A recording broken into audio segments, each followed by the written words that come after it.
Le problème que nous avons est un problème, vous le voyez tous les jours à la télévision, vous l'entendez à la radio, il y a des millions d'Africains qui votent par le pied et prennent la fuite de notre continent parce qu'ils ont faim, parce qu'ils sont malades et qu'ils n'ont pas de travail. Tous les jours, ils sont sur la mer Méditerranée en particulier. L'Italie n'en veut pas, l'Espagne n'en veut pas. Et nous, que faisons-nous? C'est le rôle des chefs d'État, des populations, surtout des jeunes comme vous. C'est vous qui êtes en jeu. Alors qu'est-ce qu'il faut faire?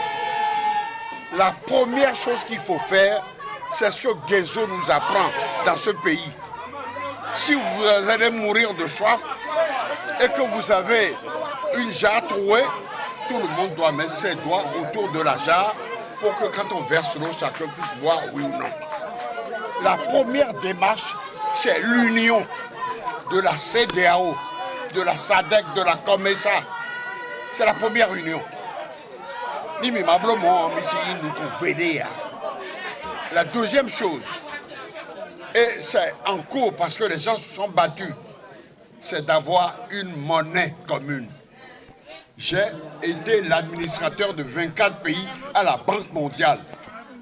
Eh bien, dans ce pays, de 50 États, les États-Unis d'Amérique, la première puissance du monde, 50 États se sont mis ensemble. Alors qu'un seul État, la Californie, si tu le sors des États-Unis, c'est la 10e puissance économique du monde. Mais ils préfèrent rester dans l'Union parce que ça leur profite. Ils ont un marché, ils vont vendre. C'est la même chose pour ce qui concerne le Texas. C'est la 15e économie du monde. S'ils restent dans l'Union, alors qu'il y a des petits pays comme le New Hampshire, moi, quand j'étais à Washington, j'habitais le Maryland, il y avait la Virginie.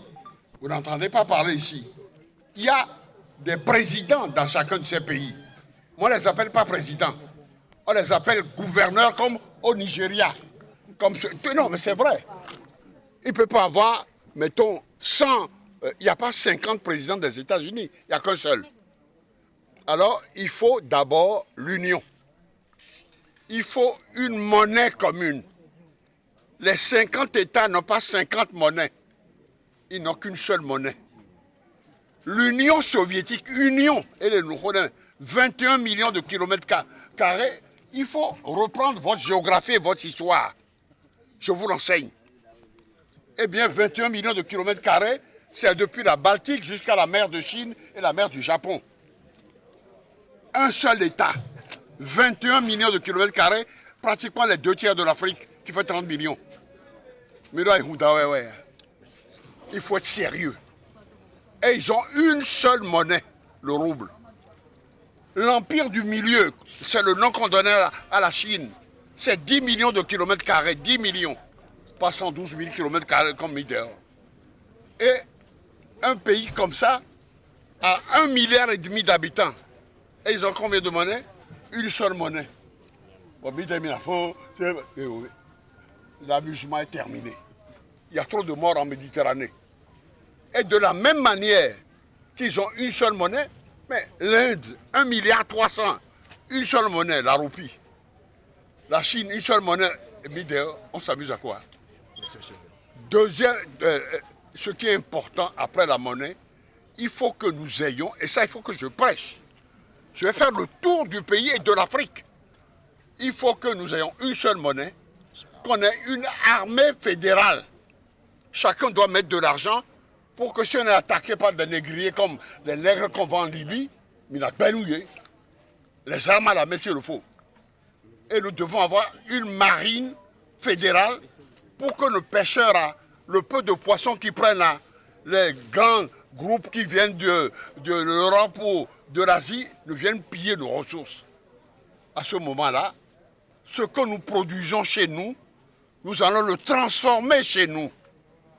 C'est ça que nos professeurs, tu vois, le malheur, c'est que quand il y a une balkanisation, c'est-à-dire quand on coupe un morceau, au fond, on dit, le borgne, au fond, il est roi chez les aveugles.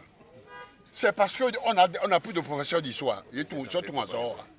Ils ne travaillent plus, c'est des paresseux. Ils sont là, ils sont dans un état, on les paye, c'est tout. Nous, on avait des gens comme Cheikh Anta Diop.